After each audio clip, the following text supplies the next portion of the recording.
There are houses that people build, and then there are houses that seem to build themselves, rising from the earth like something that was always meant to be there, waiting, hungry. 112 Ocean Avenue, Amityville, New York. A Dutch colonial home sitting at the edge of the Amityville River. Beautiful on the surface, tall windows shaped like eyes, a gambrel roof, a wide porch where children once laughed.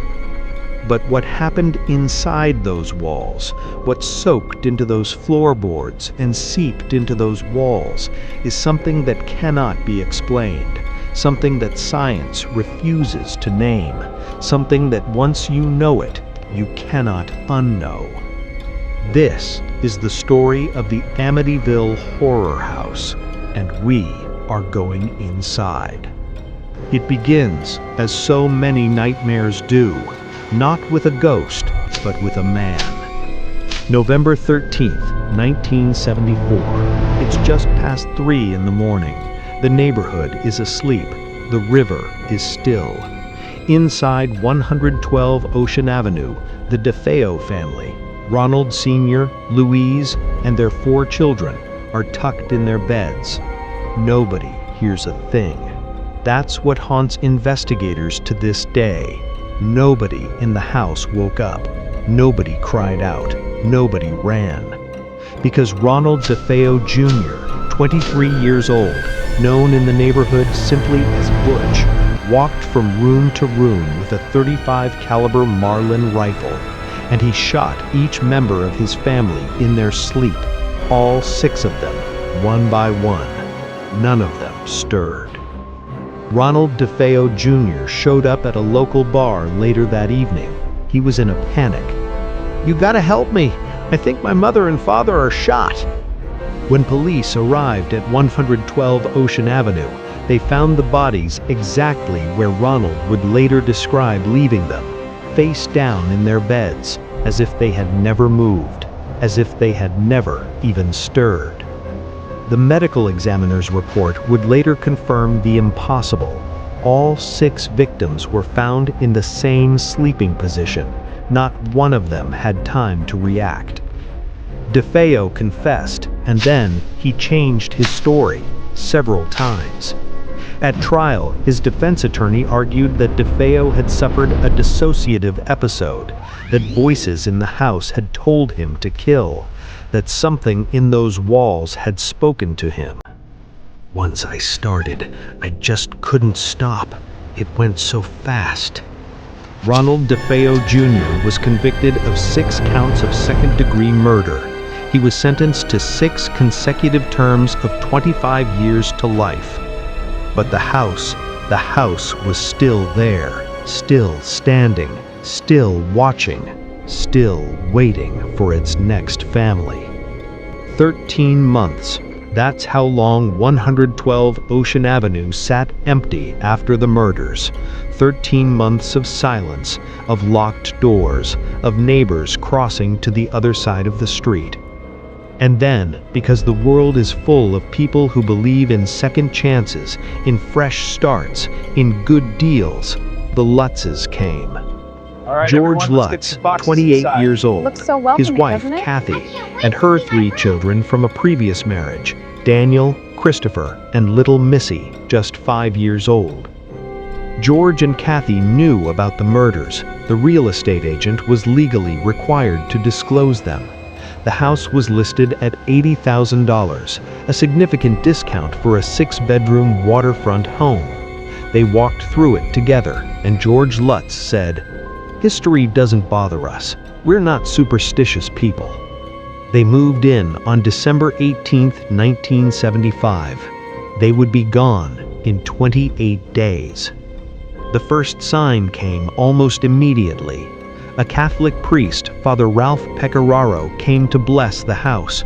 The Lutzes had arranged it before they moved in, wanting to start fresh.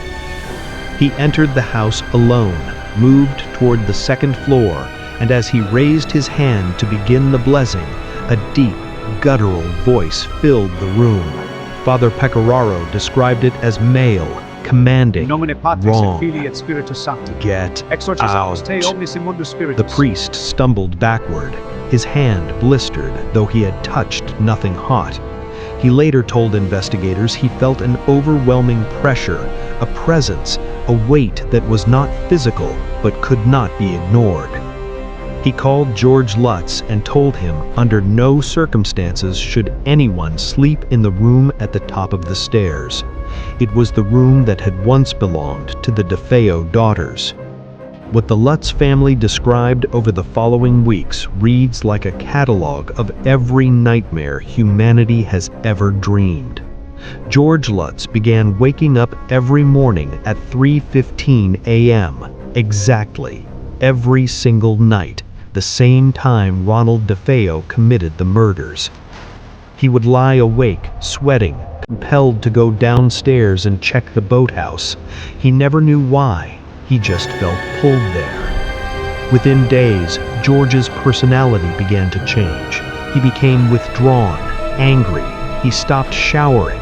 He sat by the fireplace for hours, staring at nothing, feeding logs to a fire that he said never seemed to warm the room. Kathy began having nightmares. In them, she saw the murders playing out in real time, night after night. She would wake up screaming the same words. "Kathy, someone was watching the children!"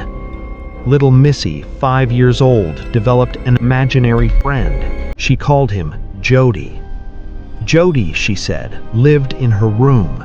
Jodie had red eyes. Jodie was a pig. George Lutz claimed to have seen the glowing red eyes of something large outside the windows at night, at a height too tall to be any animal he knew. Hoof prints, large, cloven, were pressed deep into the snow around the house. A babysitter locked herself in a closet and refused to come out, claiming the house had grabbed her and wouldn't let her go. Green slime oozed from the walls. Thousands of flies, black, humming, impossible in December, swarmed the sewing room on the 3rd floor. And the doors. The front door was ripped from its hinges by an unseen force, bending its heavy steel locks as if they were tinfoil. But perhaps the most terrifying account came from Kathy herself. One night, she felt something touch her, not the cold of the house, but a presence, warm, intimate, wrong. She described rising from her body. She called it levitation, floating above the bed while something below coiled around her place where she had slept. George, she said, watched it happen. He said she transformed, that in the darkness he watched his wife's face change, aging rapidly, decades passing in seconds before snapping back into Kathy's face.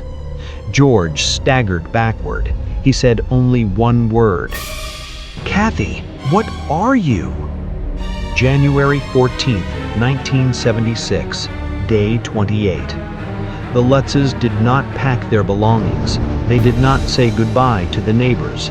They did not stop to take photographs or childhood keepsakes or photo albums. They left in the middle of the night, in the rain, with nothing but the clothes on their backs and whatever they could grab in minutes. They drove to Kathy's mother's house and did not return, ever. Their furniture, their clothes, their children's toys, all of it remained inside 112 Ocean Avenue. The house kept everything. In the days that followed, George Lutz contacted parapsychologists Ed and Lorraine Warren, the same investigators whose cases would later become the Conjuring film universe. The Warrens entered 112 Ocean Avenue and conducted a séance.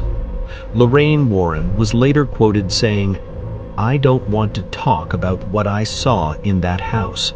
What I felt there was a level of evil that I am uncomfortable describing. That was a truly evil place." The story became international news. George and Kathy Lutz worked with writer Jay Anson to document their experience. The resulting book, The Amityville Horror, was published in 1977 and became one of the best-selling horror books of all time. It was adapted into a major film in 1979 and again in 2005 and spawned over a dozen sequels. But here's what the sequels don't tell you. Here's what the story never quite gets to. The investigators who came after the Lutzes found no evidence of paranormal activity. The subsequent family who moved into 112 Ocean Avenue reported nothing unusual.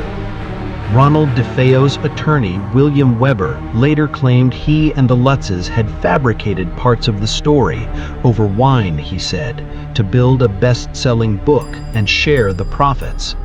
The Lutzes denied this. They maintained their account until their deaths.